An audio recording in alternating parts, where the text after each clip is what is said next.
Hello everyone, my name is Leroy and my next guest will be Jennifer Morgan. She became Director of Greenpeace International in 2016. Feel free to engage with us during my conversation with her. What do you think about environmental activism? Leave me a comment and enjoy the interview.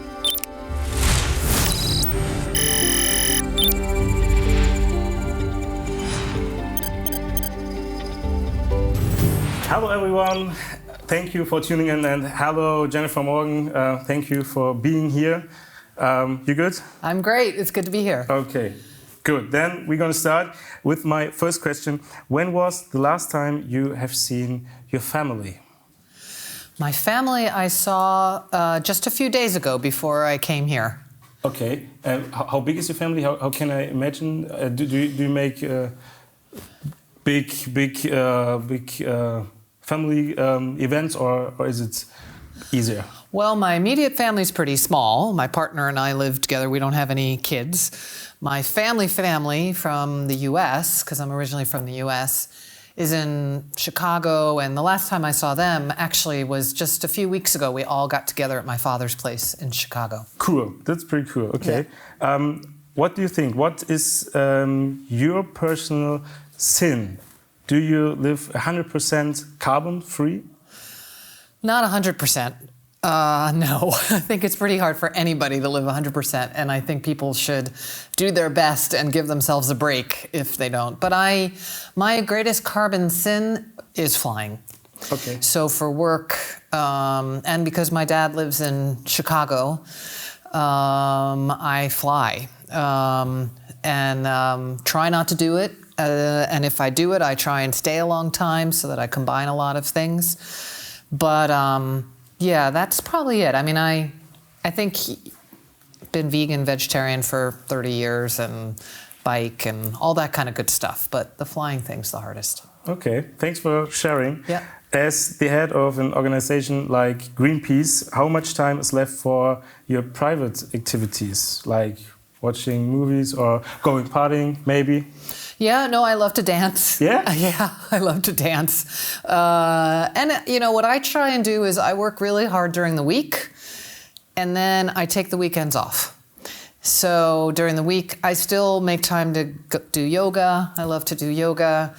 But then on the weekends is when I see my friends, it's when I go biking, it's when I go dancing if I have the energy. And that's the balance. I think it's really important to make sure you don't work on weekends. Okay. Jennifer Morgan is dancing on weekends. Now we know it. Okay. Come to Berlin.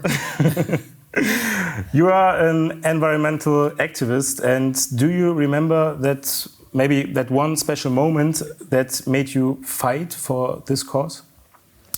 You know, I actually do. I have an older sister who's she's an environmentalist. She's a scientist, and she had a big influence on me. We went camping when I was a teenager, and I've always been kind of more the international relations political person. And then when I was studying to get my master's, I remember I opened a book by Petra Kelly, who was one of the founders of the German Green Party, called Fighting for Hope. And I read this book, and it combined the root causes for environmental destruction, for, you know, violence against women, for, you know, and then proposed a way forward for peace and for ecological sanity. And I read it from the beginning to the end in one sitting. And I just knew. I knew that my worlds had come together of caring about the environment and my kind of global political thing, and that I could actually had a direction. Okay, that's pretty interesting. It was amazing. Okay, yeah. Okay, one moment. Okay, next question. What was the craziest situation you remember you experienced in your time as an activist? Craziest. I think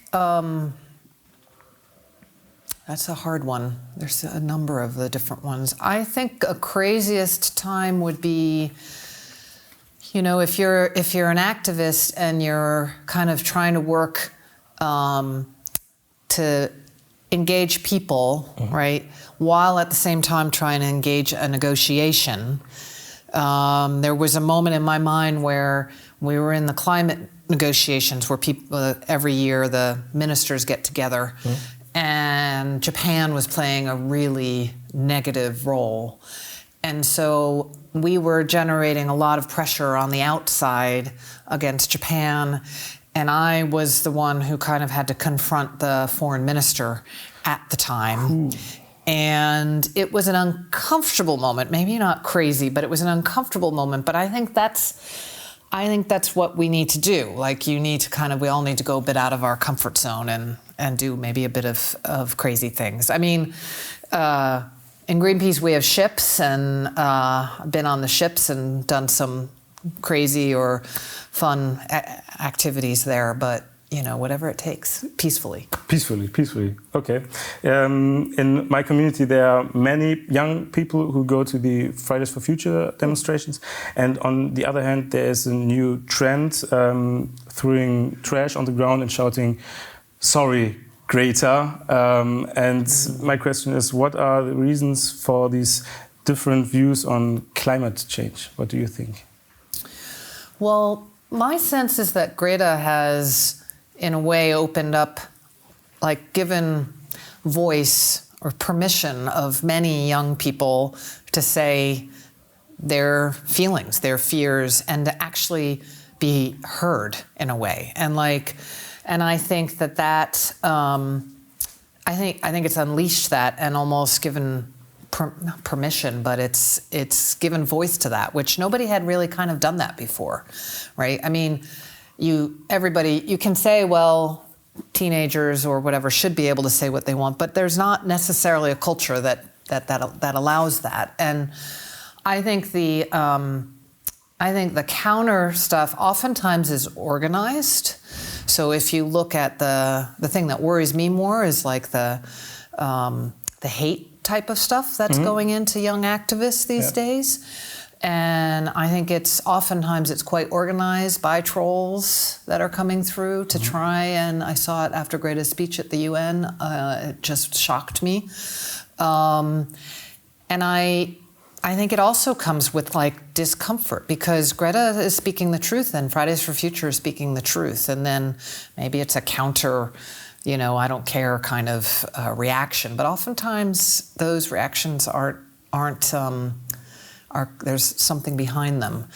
There's organizations behind them that are trying to bring climate denial into the public debate.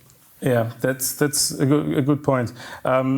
Maybe you can help me. Sometimes we all know this feeling we are maybe pretty lazy. And what do you think? How can I help as an individual to help the environment without a great effort?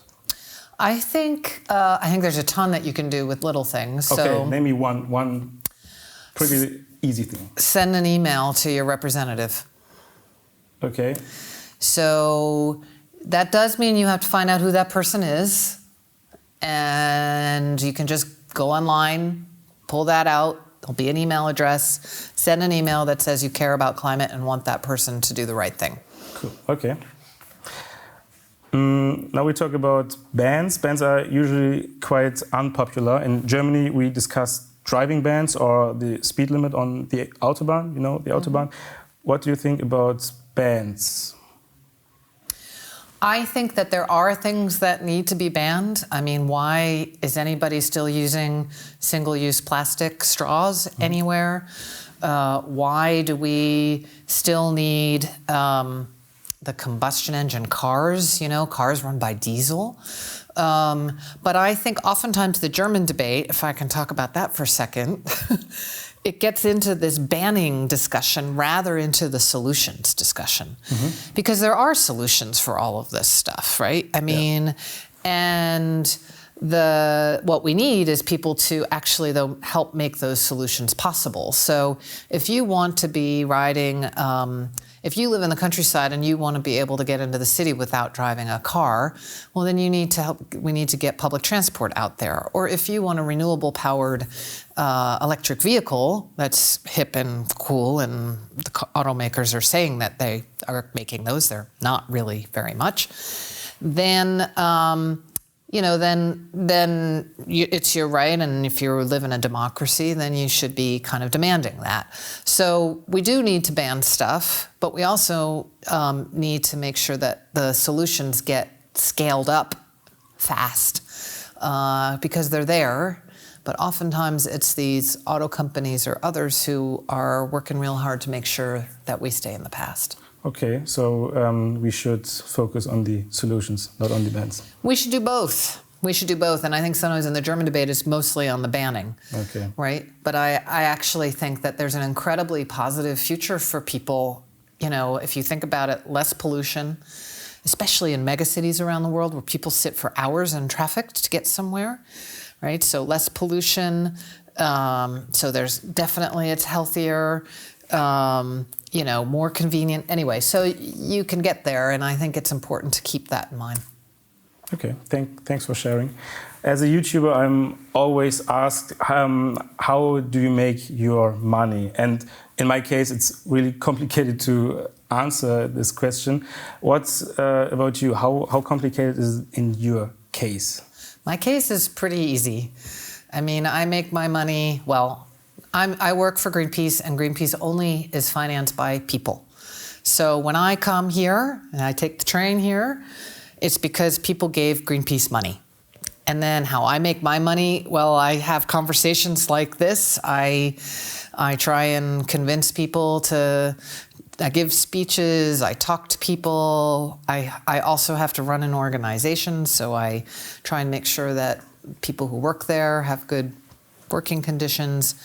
But I make my money because people actually fund Greenpeace, which I find amazing. Okay, thank you.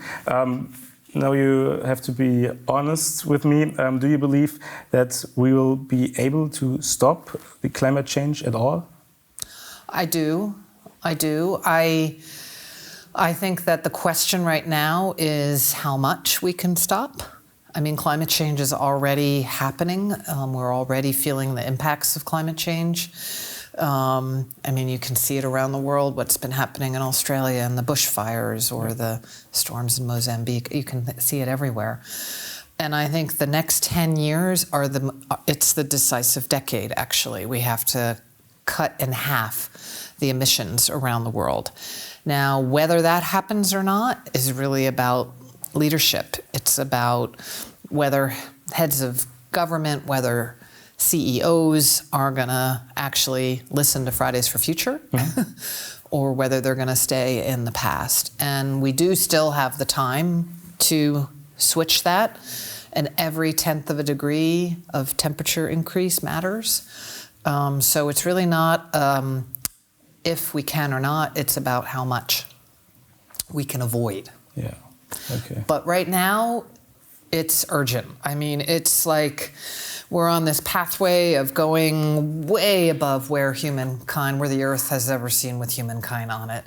So that's why, it's so important that people get engaged, because we need to change the course of history. But that's why you're here. That's why I'm here. That's why I'm pushing the generals and the security advisors and anybody I can, presidents, whoever will talk to me. Okay, Jennifer, let's go on to my final questions. To wrap this conversation up a little bit, we would like to get a bit more personal again. We call it the rapid fire questions, and you have to answer in a few sentences. What are the 3 things our world needs to become a better place? 3 things. Compassion, cooperation, and knowledge. Thank you. And now you have to complete the following sentence. Driving an SUV is...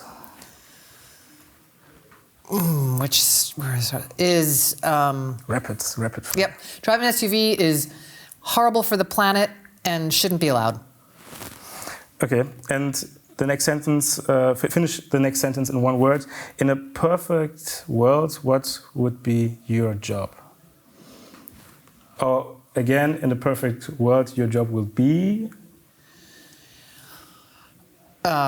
defunct. We wouldn't need Greenpeace anymore in a perfect world because we would have solved climate change. Thank you, Jennifer. You made a good job. Thank you. Thank you for helping me in my first English interview. You did great. Thank you for watching. Feel free to engage with us in the comment section below. We are also on Twitter and on Instagram. Use our hashtag YourMSC. And that's it. Bye-bye.